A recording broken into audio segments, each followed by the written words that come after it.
네, 즐거운 이야기를 통해 수학의 재미를 찾아가는 시간 수다학입니다.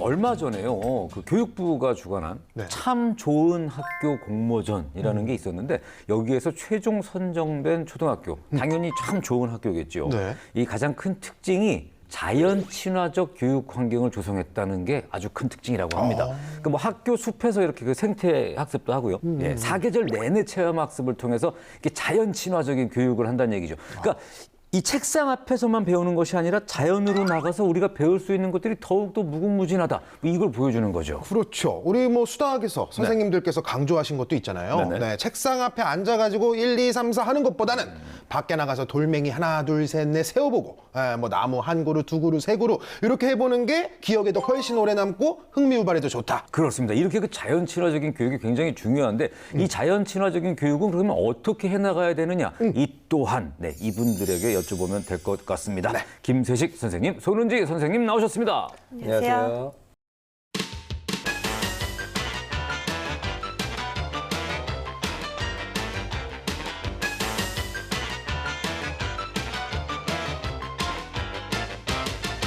자, 오늘도 이제 키워드를 말씀드리고 시작을 해야 될 텐데 네. 자연 친화적이다 이런 말씀을 좀 드렸기 때문에 조금 예상을 하실 수 있을 것 같습니다. 자, 맞습니다. 오늘의 키워드는 바로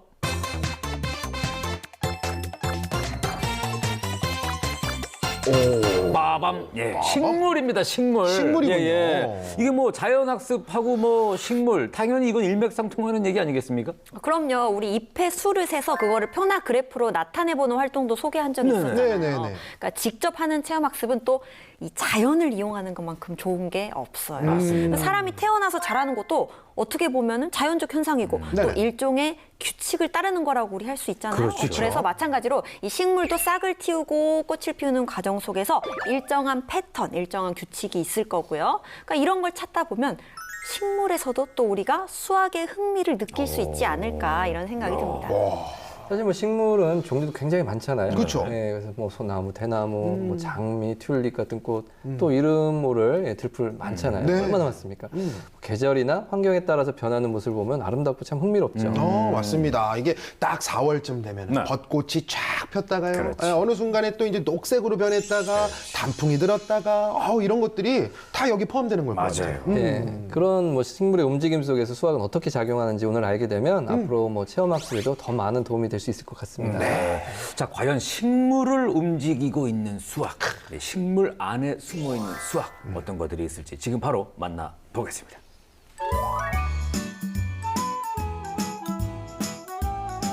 추운 겨울에도 푸르른 자연을 만날 수 있는 곳이 있다? 꽁꽁 얼어붙은 몸과 마음을 따뜻하게 녹여줄 특별한 온실 정원으로 떠나봅니다. 이곳에선 열대 기후에서만 자라는 야자수부터 사막의 꽃, 선인장까지 세계 12개의 도시 속 식물을 365일 생생하게 만날 수 있다고요. 나고 자란 환경이 다양한 만큼 그 생김새도 제각각. 자세히 보니 잎의 배열 방식 역시 모두 다르다는 걸 확인할 수 있습니다. 그 이유가 있을까요? 식물의 입차례는 크게 이제 세 가지로 볼 수가 있거든요. 그래서 어긋나기, 그다음에 마주보기, 그다음에 돌려나기 그렇게 세 가지 형태가 될 수가 있는데요. 어긋나기 같은 거는 마디에 잎이 하나가 붙어 있는 거를 이제 어긋나기라고 하고요. 그다음에 마디에 잎이 두 개 마주 보면서 배열돼 있는 거를 이제 마주나기라고 하고요. 그다음에 또 한 마디에 잎이 세 개 이상 배열이 돼 있는 거를 돌려나기라고 합니다. 그중 식물에서 가장 쉽게 찾아볼 수 있는 잎의 배열 방식은 바로 어긋나기. 여기서 줄기를 중심으로 이웃하는 두 잎 사이의 각도, 즉 궤도를 찾아볼 수 있는데요. 이 속에도 수학이 숨어 있다는 사실 알고 계셨나요? 잎이 일반적인 패턴이 없이 아무 각도로만 이제 나올 것 같다고 생각을 하는데 식물을 잎을 자세히 보시게 되면은요 어떤 특정한 각도가 있어요. 그래서 어떤 규칙성이 있는데 그 궤도의 원리는 어디서 왔냐면은 그 피보나치 서열의 기본을 바탕으로 해가지고 그 각도가 정해집니다. 어긋나기 형태를 가진 식물은 원기둥 모양의 줄기를 중심으로 아래에서부터 겹치지 않고 제각각 잎이 자랍니다. 이 잎을 차례로 연결하면 이렇게 나선이 그려지는데요. 이때 첫 번째 잎부터 회전한 나선 위에 같은 간격으로 나오는 잎의 수에 따라 궤도를 확인할 수 있어요. 나선 회전수를 네모, 회전하는 나선 위의 잎의 수를 세모, 즉 세모분의 네모 잎차례라 하며 여기에 360도를 곱해 어긋나기 식물의 궤도를 찾을 수 있죠. 장미의 경우 8번 도는 나선 위에 3개의 잎이 같은 간격으로 발생하기 때문에 8분의 3 곱하기 360을 계산하면 135도의 궤도를 갖는다는 걸 알 수 있답니다. 이처럼 대부분의 식물은 잎이 달리는 순서에도 종마다 일정한 각도를 발견할 수 있어요. 그런데 식물은 왜 이런 규칙을 지키고 있는 걸까요? 잎이 이제 서로 중복되지 않고 그늘이 지지 않아야지 이제 가장 많이 이제 광합성을 할 수가 있잖아요. 그래서 잎이 그런 궤도를 갖고서 배열이 되는 거는 굉장히 중요했고 식물들에 있어서 그 식물들의 진화에 이제 굉장히 중요한 역할을 했습니다. 또 다른 곳을 찾았습니다. 이곳에선 다양한 식물의 씨앗을 만날 수 있는데요. 대부분의 식물은 이렇게 작은 씨앗에서 출발해 뿌리를 내리고 싹을 키워 꽃과 나무로 성장한 뒤 그 끝을 맞이하죠. 여기서 잠깐! 식물이 크고 지는 과정에서도 수확을 찾아볼 수 있다고요. 바로 식물의 성장을 그래프로 표시한 생장 곡선입니다. 식물의 생장 곡선은 총 4가지의 단계를 거치게 되는데요. 가로축엔 시간, 세로축엔 생장량으로 두고 그래프로 나타낼 수 있습니다. 예를 들어 튤립의 경우 알뿌리에서 싹이 나올 때까지의 과정인 유도기를 거쳐 본격적으로 싹이 자라는 증식기, 또 튤립이 꽃을 피운 뒤 더 이상 크지 않다가 지는 안정기와 쇠퇴기를 지나게 됩니다. 이때 이렇게 S자 모양의 생장곡선을 띠는 걸 알 수 있답니다. 놀랍고도 신비한 식물 세계를 수학으로 마주해본 시간. 수학은 자연 속에서도 얼마든지 알아갈 수 있다는 사실 기억해주세요. 이 식물마다 이 일정한 어떤 특정한 각도가 있다라는 거. 이건 그냥 뭐 자연의 신비련이 했는데 네. 요거를 또 이 수학으로 이게 설명이 된다는 게 너무 신기하거든요. 우리 그 수학에서도 많은 이야기가 나왔었는데 피보나치 수열 얘기가 잠깐 나왔잖아요. 네. 앞에 2개의 항을 더한 것이 다음 항인 수의 네, 배열을 네, 뭐 뜻하는 것이죠. 1 더하기 1은 2고, 뭐 2 더하기 3은 5고, 뭐 5 더하기 8은 13이고, 뭐 이렇게. 맞아요. 이 식물에서 잎이 나는 거, 잎의 배열을 우리가 잎차례라고 하거든요. 이 전체 식물의 무려 90%가 피보나치 수열의 잎차례를 따르고 있다고 해요. 신기해. 왜 그럴까? 그러니까 잎이 나는 각도, 궤도라고 하는데요. 이게 이 피보나치 수열을 따른다는 것이죠. 그리고 그것뿐만 아니라 네. 꽃잎도 꽃잎의 수가 3장. 5장, 8장, 13장 이런 식으로 이것도 피보나치 수열을 따른다고 해요. 왜 그럴까? 이거 진짜 신기하다. 붓꽃은 3장이고요. 그다음에 채송화, 동백, 야생장미는 잎이 5장이라고 해요, 꽃잎이. 그리고 모란과 코스모스는 꽃잎이 8장이고요. 그리고 금불초, 금자나는 13장, 치커리는 21장, 질경이는 34장. 이거 다 피보나치 수열에 해당하는 수들인 거죠. 이야, 아니 이걸 누가 개발한 것도 아니고 꽃을. 자연인데. 예. 그렇죠. 마치 뭐 누가 일부러 그렇게 해놓은 것처럼. 그러니까요. 이 꽃이 활짝 피기 전까지 이 꽃잎은 봉오리를 이루어서 이 봉오리 안에 있는 암술과 수술을 보호하게 되는데요. 이때 꽃잎들이 이리저리 겹치면서 가장 효율적인 방법으로 빈틈없이 감싸기 위해서 이 피보나치 수열의 수를 따라서 꽃잎의 수가 있는 게 좋다고 해요. 효율적이라고 해요. 너무 신기하다. 이거. 그러네요. 또 소나무 주변에 있는 어떻게 솔방울 떨어져 있을 텐데 솔방울 주워가지고 또 이렇게 이런 방향으로 이렇게 2종류의 방향을 또 세보면 알 수 있는데요. 그래서 꼭지를 향해 말려 들어가는 그 나선 모양의 어떤 씨앗 배열을 수를 세어보는 거예요. 그래서 뭐 시계 반대 방향으로 말려 들어가는 나선의 개수는 13개, 시계 방향으로 말려 들어가는 나선의 개수는 또 모두 한 8개. 8이랑 13. 그럼 또 역시. 피보나치. 예, 역시 피보나치 수열에 있는 수로 이루어져 있다는 걸 알 수 있는데 피보나치 수열에서 또 신기한 걸 발견할 수 있어요. 네. 그러니까 앞뒤 수를, 즉 앞에 수를 가지고 뒤에 수를 나눠 보면 예를 들어서 뭐 3, 5가 있으면 3분의 5. 얘는 이게 약 1.667 정도 돼요. 네. 그리고 이제 그다음 5, 8이거든요. 그러면 약 1.6 되고요. 그다음에 있는 거 8분의 13. 계산해 보면 1.625. 그다음 13분의 21은 1.615. 그다음 21분의 34는 1.619. 점점 1.618이라는 이런 숫자에 점점 가까워져요. 이게 황금비에 근접하는 거죠. 황금비가 또 나왔네. 와. 이게 어떻게 된 일입니까? 이거 이 황금비라는 것은 이 한 선분을 이렇게 두 부분으로 나눌 때 큰 부분과 작은 부분이 생기잖아요. 예, 그러면 전체 길이분의 큰 부분의 길이와 큰 부분과 작은 부분의 길이의 비가 같은 비. 이때의 길이의 비가 1대 1.618. 예. 그렇게 해서 우리가 이 보통 황금비를 뭐 좀 가장 아름다운 비다. 네. 사람들이 인식할 수 있는 가장 균형적이고 이상적인 비다라고 해서 건축, 예술, 뭐 미술에 많이 쓰인다고 알려져 있죠. 야, 그러니까 네. 꽃을 보면 예쁘다고 느끼고 나무를 보면 야 멋있다 이렇게 느끼는 이유가 있는 겁니다. 그러네요, 이게 그러네요. 황금비가 이 안에 또 숨어 있다 보니까 자연스럽게 사람들은 그걸 보면서 빠져드는 거죠. 진짜 신기하다. 야, 이게 너무 이게 얘기가 이 황금비까지 이게 흘러갑니다. 네. 자, 식물 속에 또 다른 수학 이야기 어떤 게 있을까요? 또 잎 모양을 보면서 어떤 도형에 대한 이해도 할 수 있어요. 뭐 선형이라든지, 뭐 넓은 선형이라든지, 타원형이라든지, 심장형이라든지 이런 잎 모양이 되게 다양하거든요. 그러면 그 입 모양 그대로 그냥 분류하기 이런 거 해도 되잖아요. 맞습니다. 그런 활동 굉장히 좋습니다. 그래서 예. 외떡잎 식물과 뭐 쌍떡잎 식물을 구분하고 분류해 보기 이런 활동도 아주 좋죠. 그래서 떡잎이 한 개인 뭐 외떡잎 식물과 떡잎 네. 두 개인 쌍떡잎 식물을 나눈 후에 뿌리 모양에 따라 뭐 수염 뿌리, 뭐 고든 뿌리, 잎맥의 종류에 따라서 그물맥, 뭐 나란히 맥으로 나누고 어떤 식물들이 여기에 속하는지 분류해 보면 이야기가 좀 더 쉬울 수 있겠죠. 이야, 그렇겠네요. 네네네. 그리고 여기에 또 사실 또 신기한 사실 하나 더 있습니다. 아니, 또 있어요? 네. 네, 외떡잎 식물은 대부분 꽃잎수가 3의 배수로 되어 있는 경우가 좀 더 많고요. 쌍떡잎 식물은 4나 5의 배수로 이루어져 있는 경우가 좀 많아요. 3의 배수. 예. 아니, 그러면은 갑자기 듣다 보니까 궁금증이 생겼는데 12개예요, 꽃잎이 예를 들어서. 그러면은 이거는 쌍떡잎입니까? 외떡잎입니까? 이야. 다 포함되는데. 이거 어떻게 찾아냈어요?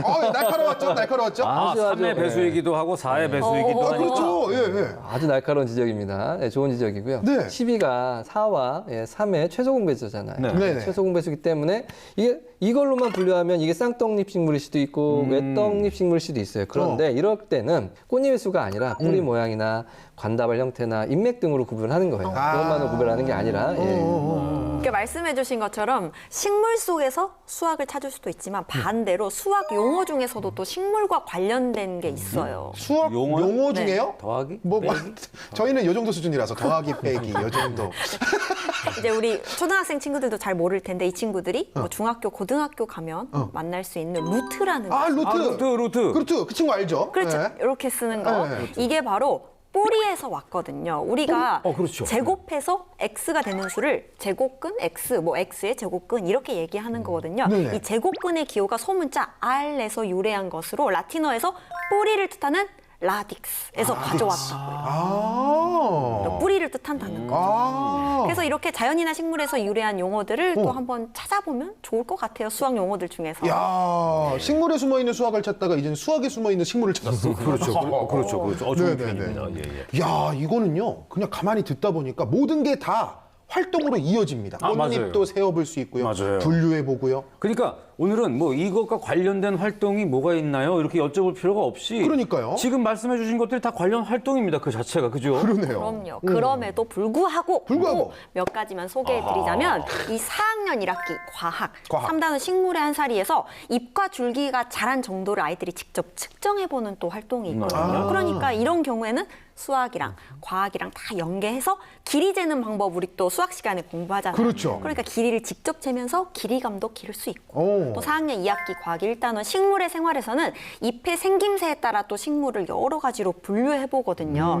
이때 이 여러 가지 모양의 잎을 관찰해 보고 혹시 대칭을 이루는 잎이 뭐가 있는지 찾아서 그림을 그려보고 네. 그다음에 잎맥을 또 그려볼 수도 있어요. 그 잎맥의 종류 중에 우리 나란히 맥이라고 이렇게 하는 거 있거든요. 네. 이 나란히 맥에서는 평행의 개념까지 눈으로 또 확인해 볼 수가 있는 것이죠. 그렇겠네. 텃밭을 직접 만들어보는 활동도 좋을 것 같아요. 텃밭을? 식물의 어떤 한 살을 관찰하는 이 텃밭은 사실은 뭐 실과, 과학 등 이런 다양한 교과도 연계가 되고 그죠. 또 뭐 해시계를 만들어서 일조량이 큰 남양으로 텃밭을 배치한다든가 뭐 작물을 심고 돌보면서 성장 과정을 일기도 쓰고 뭐 그림을 또 표현해보면 그런 거 참 좋지 않을까요? 네. 아니 우리 해시계 배웠잖아요. 네네네네. 해시계 만드는 것부터 뭐 시작하는 거죠. 이거 뭐, 야, 이건 진짜 엄청난 활동입니다. 그죠? 그럼요. 그렇습니다. 예.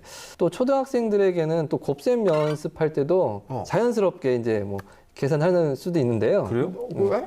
식물을 키우는 그게 곱셈이랑 왜요? 네, 그러니까 이게 모종판 같은 거 있잖아요. 이게 씨앗을 넣을 수 있으니까 거기에 이제 모종판의 네모 개수를 이용해서 뭐 예를 들어 짧은 줄에 뭐 5개가 있어. 근데 이게 10줄이면 그럼 이제 5 곱하기 10은 50 이렇게. 그렇죠.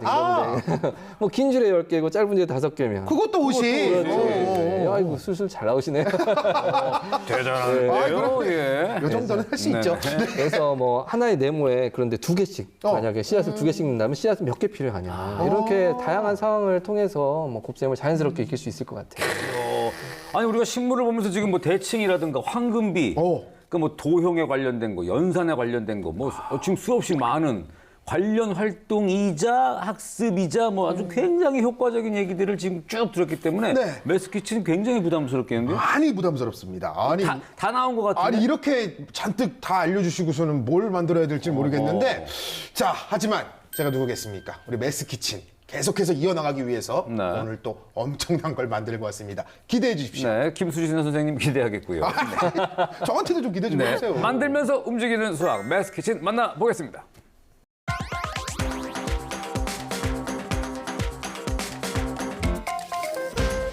어서 오세요. 메스키친의 저는 송필근이고요. 안녕하세요. 김수진입니다. 네. 여기는 맛있는 수학 메스키친. 잠깐만요. 선생님 여기는 제가 하던 거잖아요.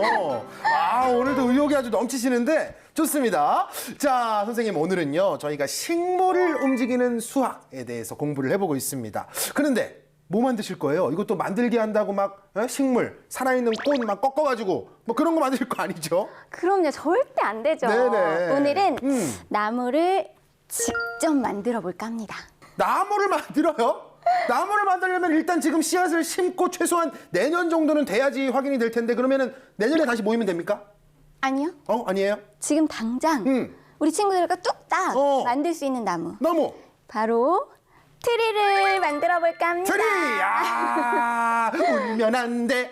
울면 안 돼. 크리스마스가 곧 다가오잖아요. 또 설레는 크리스마스. 아니 근데 선생님 트리를 만들면서 식물 속에 움직이는 수학을 설명할 수가 있습니까? 이거 그냥 뭐 크리스마스 분위기 내려고 선생님 설레자고 이거 막 사심 가득 들어간 그런 만들기 아닙니까 선생님? 절대 아닙니다. 그래요? 재료 만나볼까요? 잠깐만 선생님 자꾸 제 대사 뺏어가지 마세요 선생님. 왜 그러세요? 아니 그렇지 않아도 지금 홍경민 씨가 저 지금 선생님한테 묻어간다고 이거 얘기가 많은데 지금 제가 할 거예요. 자 여러분 신선한 재료들이 준비되어 있습니다. 어떤 재료들이 있는지 함께 만나보시죠.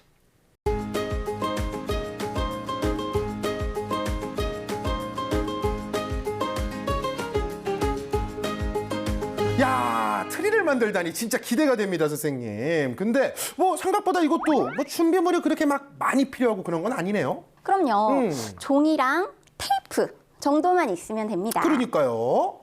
짜잔. 이게 뭘까요? 뭐죠? 막 이렇게 줄이 거져 있는 거 보니까 전개도 같은 건가요? 근데 이게 접으면 어떤 모양이 나오는 거예요?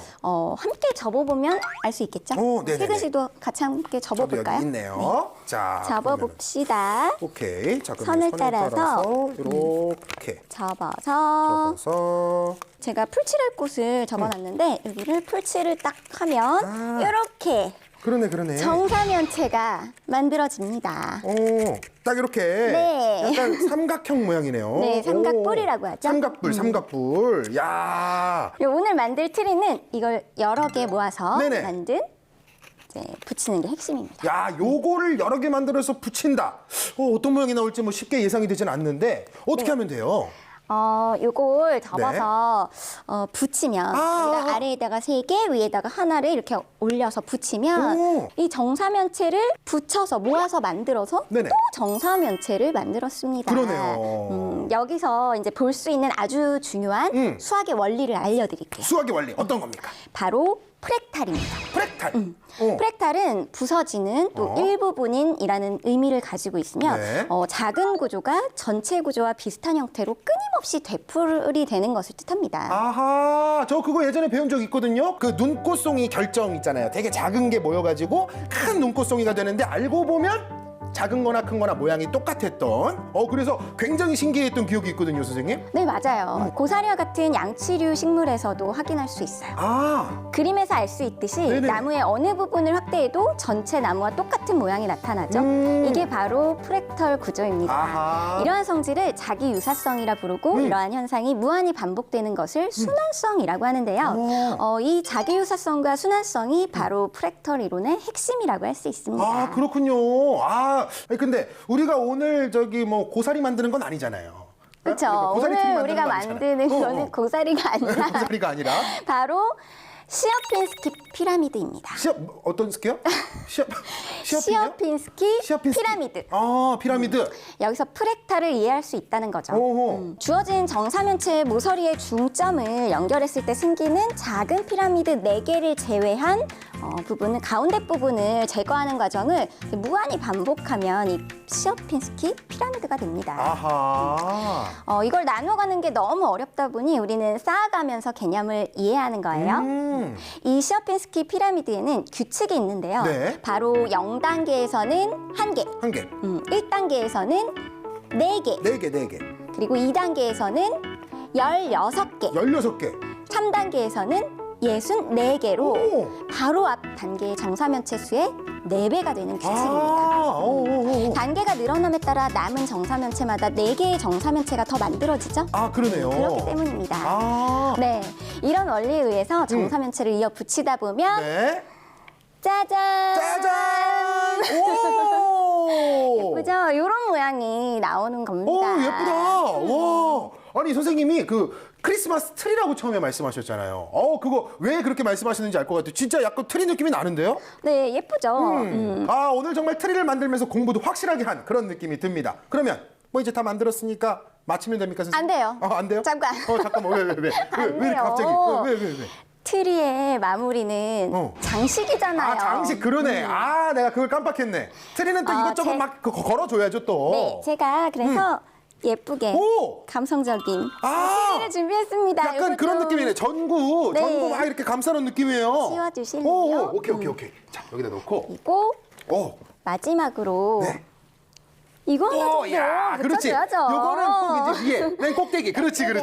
오, 야, 그리고 크리스마스다. 오, 준비했습니다. 야, 불러온다. 오, 진짜 예쁜데요? 메리 크리스마스! 야! 와, 이런 디테일까지. 우리 선생님께서 수학의 원리도 설명해 주시면서 동시에 이렇게 멋진 트리까지 꾸며주셨습니다. 아, 더욱더 오래오래 기억이 남을 것 같은데요. 아, 지금까지 오늘은 또 이제 트리를 만들어 본 메스 키친이었습니다. 그럼 또 마무리해볼까요, 선생님? 여기는 맛있는 수학 메스 키친. 다음 주에 만나요. 안녕. 메리 크리스마스.